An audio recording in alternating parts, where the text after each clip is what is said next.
ലോകത്തിൽ തന്നെ രണ്ട് വലിയ പണക്കാർ തമ്മിലുള്ള ഫൈറ്റ് നമ്മൾ ഭാവിയിൽ എങ്ങനെ പോലും കാണാൻ ചാൻസ് ഉണ്ട്. ആ രണ്ട് പണക്കാർ ആരും ചോദിക്കുകയാണെങ്കിൽ നമ്മുടെ മുകേഷ് അംബാനിയും അതേപോലെ തന്നെ ഇലോൺ മസ്കും ആയിരിക്കും. എന്തിൻ്റെ പേരിലായിരിക്കും ചോദിച്ചു കഴിഞ്ഞാൽ സാറ്റലൈറ്റ് നെറ്റ്വർക്ക് കണക്ഷൻ ആളുകളിലേക്ക് എത്തിക്കുക എന്നുള്ളതിൻ്റെ പേരിലായിരിക്കും ഈ ഒരു ഫൈറ്റ് നടക്കാൻ പോകുന്നത്. ഈ ഒരു വീഡിയോയിൽ TRAI telecom regulatory authority of ഇന്ത്യയിലെ സെല്ലുലാർ കണക്ഷൻ കൊടുക്കുന്ന കമ്പനികൾക്ക് കൊടുത്തിട്ടുള്ള രണ്ട് ആപ്പുകൾ, അതായത് ഒരു മിഡിൽ ക്ലാസ് പേഴ്സൺ എന്ന രീതിയിൽ നമ്മൾ ഓരോരുത്തരും ചിന്തിച്ചിട്ടുള്ള അല്ലെങ്കിൽ ചോദിക്കാൻ ആഗ്രഹിച്ചിട്ടുള്ള ഒരുപാട് ചോദ്യങ്ങൾ ചോദിച്ചിട്ടുണ്ട് ട്രായ് ആ ഒരു സെല്ലുലാർ കമ്പനിയുടെ അടുത്ത്. ആ കുറച്ച് ചോദ്യങ്ങളും അതുപോലെ ഇലോൺ മസ്കിന്റെ പ്ലാനുകളുമാണ് നമ്മൾ ഇന്നത്തെ വീഡിയോയിൽ കാണുന്നത്. ഓക്കെ, നമുക്ക് വീഡിയോയിൽ ഫസ്റ്റത്തെ ഒരു കാര്യം എന്ന് വെച്ചാൽ നമുക്ക് ഇലോൺ മസ്കിന്റെ കാര്യത്തിൽ തന്നെ സ്റ്റാർട്ട് ചെയ്യാം. എങ്ങനെയാണെന്ന് വെച്ചിട്ടുണ്ടെങ്കിൽ ഇലോൺ മസ്കിന്റെ വലിയൊരു ദൗത്യം അല്ലെങ്കിൽ ഒരു വലിയൊരു പ്ലാൻ എന്ന് പറയുന്നിട്ടുണ്ടെങ്കിൽ ആളുകളിലേക്ക് നെറ്റ്വർക്ക് വളരെയധികം ഈസി ആയിട്ട് എത്തിക്കുക എന്നുള്ളതാണ്. എന്നാൽ ഇപ്പോഴൊക്കെ നമ്മൾ ഇന്റർനെറ്റ് യൂസ് ചെയ്യുന്നത് കടലിൻ്റെ അടിയിൽ കൂടെ വരുന്ന ഫൈബർ ആ ഒരു ഇതിലൂടെയാണ് നമ്മൾ ഇപ്പോൾ നെറ്റ്വർക്ക് ഉപയോഗിക്കുന്നത്. എന്നാൽ ഇലോൺ മസ്കിന്റെ വലിയൊരു പ്ലാൻ എന്ന് പറഞ്ഞിട്ട് സാറ്റലൈറ്റ് വഴിയായിട്ട് എല്ലാവരിലേക്കും നെറ്റ്വർക്ക് എത്തിക്കുക എന്നുള്ളതാണ് ഇലോൺ മസ്കിന്റെ വലിയൊരു പ്ലാൻ. അതിൽ അദ്ദേഹം സക്സസ് ആവുകയും ചെയ്തു. 2019 ഒരു സാറ്റലൈറ്റിൽ ആരംഭിച്ച ഈ ഒരു പരിപാടി ഏകദേശം ഇപ്പോൾ നിൽക്കുന്നത്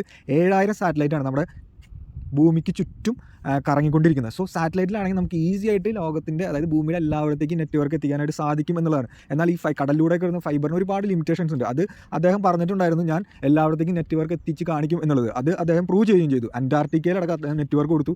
ആമസോൺ കാർഡുകൾ നെറ്റ്വർക്ക് കൊടുത്തു. അതിൻ്റെ റിവ്യൂസ് അടക്കം അദ്ദേഹം പുറത്തുവിടുകയുണ്ടായി. എങ്ങനെയാണെന്ന് വെച്ചിട്ടുണ്ടെങ്കിൽ ആമസോൺ കാർഡുകളിലെ ആളുകൾക്ക് നെറ്റ്വർക്ക് കൊടുത്തപ്പോൾ അവിടുത്തെ ആളുകളുടെ റിവ്യൂ ഉണ്ടാവല്ലോ, ഈ നെറ്റ്വർക്ക് വന്നതിന് ശേഷം അവരുടെ ലൈഫ് എങ്ങനെ മാറി എന്നുള്ളത്.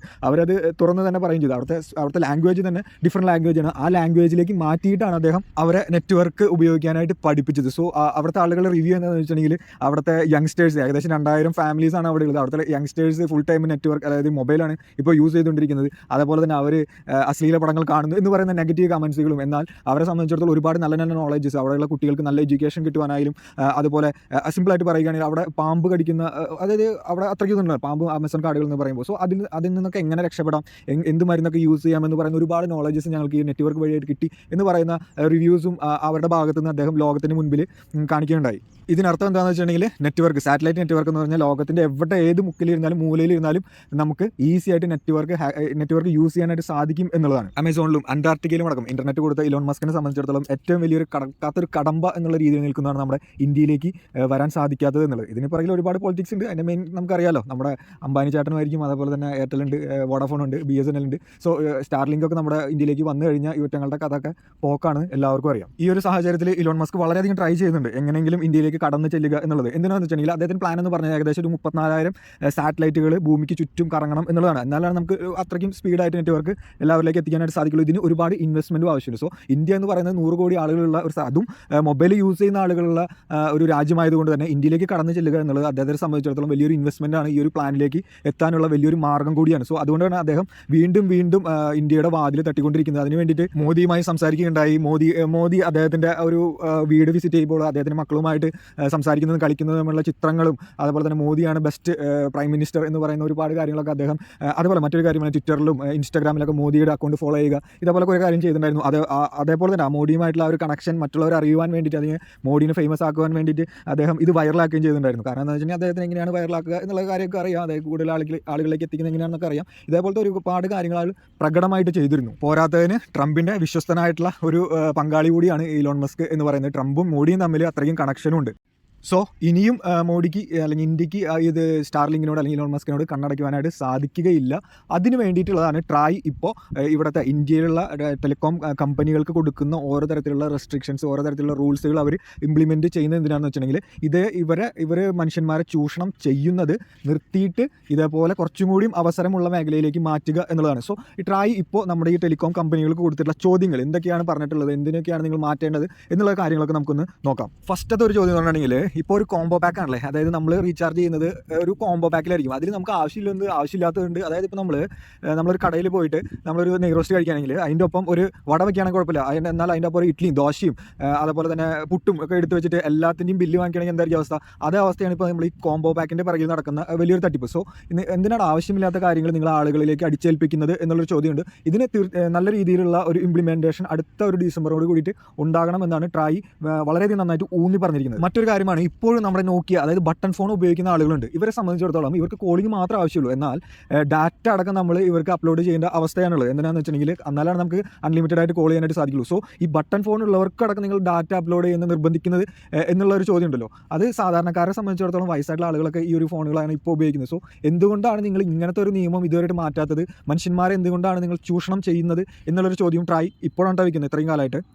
മറ്റൊരു കാര്യം എല്ലാവർക്കും അറിയാം, അതായത് ഇപ്പോൾ ഒരു സിം നമ്മൾ ഉപയോഗിക്കാണ്ടിരുന്നെങ്കിൽ ആ ഒരു സിം കാർഡിൻ്റെ നമ്പർ എടുത്തിട്ട് വേറെ ഒരാൾക്ക് കൊടുക്കുന്ന പരിപാടിയുണ്ട്. അത് ഓരോ കമ്പനിയും ഓരോ റൂളാണ് ഫോളോ ചെയ്യുന്നത്. എന്നാൽ ഇനി മുതൽ ഇതായിരിക്കണം കറക്റ്റ് റൂൾ എന്ന് പറഞ്ഞിട്ട് ട്രായ് ഒരു റൂൾ വെച്ചിരിക്കുകയാണ്. അതായത് 20 രൂപ നമ്മുടെ അക്കൗണ്ടിൽ ബാലൻസ് ഉണ്ടെങ്കിൽ ആ 90 ഡേയ്സ് വരെ അവൻ ആ ഒരു സിം ആ കമ്പനിക്ക് ആ ഒരു സിം മേലെ യാതൊരു അധികാരം ഉണ്ടായിരിക്കില്ല. എന്നിട്ടും അവർ അല്ലെങ്കിൽ ആ ഒരു ഉപഭോക്താവ് അത് റീചാർജ് ചെയ്യുന്നില്ലെങ്കിൽ അവനെ ആ ഒരു ഉപഭോക്താവിനെ വിളിച്ച് കോൾ ചെയ്ത് സംസാരിച്ചതിന് ശേഷം മാത്രമായിരിക്കണം ഈ ഒരു കാര്യം അവർ ട്രാൻസ്ഫർ ചെയ്യുന്നത്, മറ്റൊരു വ്യക്തിക്ക് ഈ ഒരു നമ്പർ കൊടുക്കേണ്ടത്. പണ്ട് കാലത്തൊക്കെ നോക്കുകയെന്ന് വെച്ചിട്ടുണ്ടെങ്കിൽ ഈ 10 രൂപയുടെ റീചാർജ് ഒക്കെ നമുക്ക് സാധാരണക്കാരുണ്ടായിരുന്നു. അതായത് ഒരു എമർജൻസി വരികയാണെങ്കിൽ ഒന്ന് കോൾ ചെയ്ത് സംസാരിക്കുകയാണെങ്കിൽ കൂടി പൈസ ഇല്ലാത്തവന്. എന്നാൽ ഇപ്പോൾ അതൊന്നും ഇല്ല. അപ്പോൾ മിനിമം ചാർജ് ചെയ്യാൻ അത്രയ്ക്കും അവർ ഓരോ കമ്പനി ഓരോ റൂൾസ് ഫോളോ ചെയ്ത് സാധാരണക്കാരനെ പിഴിയുന്ന ഒരു സിറ്റുവേഷനാണുള്ളത്.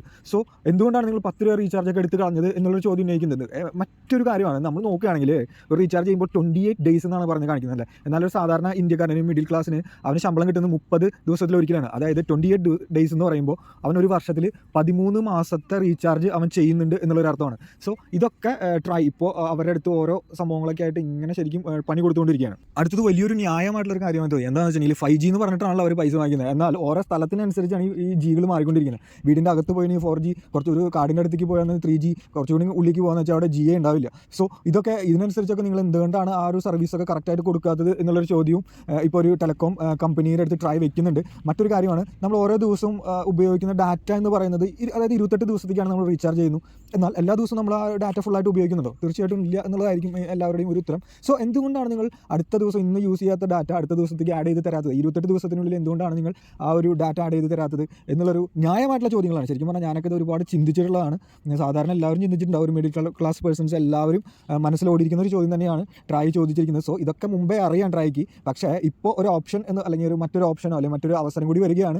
ഉപഭോക്താവിലേക്ക് കുറച്ചും കൂടി നല്ല രീതിയിൽ നെറ്റ്വർക്ക് എത്തിക്കുക എന്നുള്ളൊരു ഓപ്ഷൻ വരികയാണ്. ലോകം എല്ലായിടത്തും അത് അക്സെപ്റ്റും ചെയ്തു. സോ ഇനി ഇന്ത്യ അക്സെപ്റ്റ് ചെയ്തില്ലെങ്കിൽ അത് വലിയൊരു കാര്യം തന്നെയാണ്, വലിയൊരു നെഗറ്റീവ് ആയിരിക്കും എന്നുള്ളൊരു രീതിയിലാണ് ട്രൈ ഇപ്പോൾ ചില കാര്യങ്ങളൊക്കെ ചോദിച്ച് ഇപ്പോഴത്തെ കമ്പനികൾക്ക് ശരിക്കും നല്ല പണി കൊടുക്കുന്നത്. സോ ഭാവിയിൽ മേ ബി സ്റ്റാർലിങ്ക് ഒക്കെ നമ്മുടെ ഒരു ഇന്ത്യയിലേക്ക് കടന്നു വരികയാണെങ്കിൽ, ഇലോൺ മസ്കിൻ്റെ ആ ഒരു ഇത് കടന്നു വരികയാണെങ്കിൽ തീർച്ചയായിട്ടും നെറ്റ്വർക്ക് എന്ന് പറയുന്നത് ഇത്രയ്ക്കും എക്സ്പെൻസീവ് ആകാൻ ചാൻസ് ഇല്ല. അതുപോലെ തന്നെ നെറ്റ്വർക്ക് എല്ലായിടത്തും കിട്ടാൻ ചാൻസ് ഉണ്ട്. കാരണം ഇപ്പോൾ നമ്മൾ കടലിൻ്റെ അടിയിൽ കൂടെ ഒക്കെ വയറ് എന്താ പറയുക വലിച്ചിട്ടാണ് എല്ലാ ഭാഗത്തേക്കൊക്കെ നെറ്റ്വർക്ക് എത്തിക്കുന്നത്. എന്നാൽ ഇതെന്ന് പറയുന്നുണ്ടെങ്കിൽ സാറ്റലൈറ്റ് എന്ന് പറയുമ്പോൾ ഭൂമിക്ക് ചുറ്റും കറങ്ങിക്കൊണ്ടിരിക്കുന്ന 34,000 സാറ്റലൈറ്റുകളിൽ നിന്ന് നമ്മുടെ ഭൂമി മുഴുവൻ നമുക്ക് നെറ്റ്വർക്ക് അവൈലബിലിറ്റി ഉണ്ടാകും. അതായത് ഒരു വൈഫൈ എന്ന് പറയുന്ന ഒരു ലെവലിലേക്ക് നമുക്ക് ആ ഒരു നെറ്റ്വർക്ക് കിട്ടുന്ന ലെവലിലേക്ക് നമുക്ക് വളരുവാനായിട്ട് സാധിക്കും എന്നുള്ളതാണ് ശരിക്കും പറഞ്ഞാൽ ഈ ഒരു സ്റ്റാർലിങ്കിൻ്റെ ഫുൾ പ്ലാനിങ് എന്ന് പറഞ്ഞാൽ ഇതാണ്. എന്നാൽ നമ്മുടെ അംബാനിയുമായി അതിന് ചാൻസ് കൊടുക്കാനുള്ള ഇത് വളരെ കുറവാണ്. എന്താണെന്ന് വെച്ചിട്ടുണ്ടെങ്കിൽ സ്റ്റാർലിങ്ക് മറ്റ് രാജ്യങ്ങളൊക്കെ അത്രയ്ക്ക് എക്സ്പെൻസീവ് ആണ് എന്ന് കാണിച്ചിട്ട്, അതേപോലെ തന്നെ നമ്മുടെ സെക്യൂരിറ്റി ലെവലിൽ എന്തെങ്കിലും ഇഷ്യൂ ഉണ്ടാകുമോ എന്നുള്ളൊരു ചോദ്യങ്ങളൊക്കെ ഇന്ത്യ ഗവൺമെൻറ് ആയാലും അതേപോലെ തന്നെ മറ്റ് ആളുകളായാലും നമ്മുടെ ഇന്ത്യൻ കമ്പനികളായാലും ഉയർത്തുന്നുണ്ട്.